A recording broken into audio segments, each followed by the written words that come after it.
Have you ever had your chainsaw lose its ability to cut or have it jam right when you need it the most?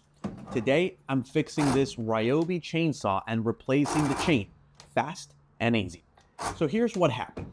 I used this chainsaw to cut some tree roots underground. Big mistake. I didn't clean it and now the chain is rusted and stuck. Lesson learned. And now, let me show you how I fixed my mistake. First, loosen these two nuts. Normally, you'd use a wrench, but I'm using my pliers since I couldn't find my wrench. Works just fine. Keep those nuts nearby. Do not lose them. Remove the cover, then remove the battery for safety. Now, normally, before removing the cover, you'd want to fully loosen the chain by turning the tension screw, but I forgot to do so. Not a problem. All I need to do is tinker with the chain until I get it off from this part on the left. Once that's done, simply slide the old chain off. You see this?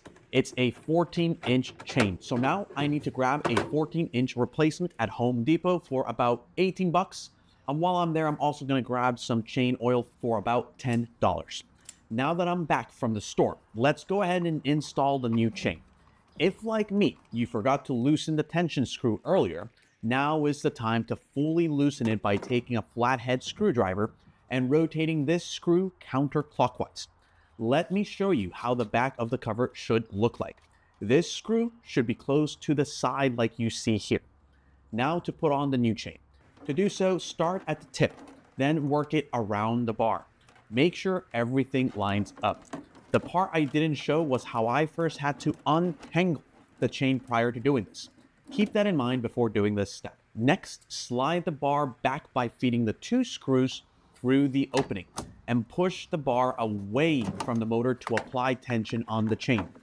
Put the cover back on and then with the flathead screwdriver, rotate the tension screw clockwise to further tighten the chain. You want the chain to have just a little slack, but not too much. Now tighten the nuts that we removed earlier to put the cover back on securely.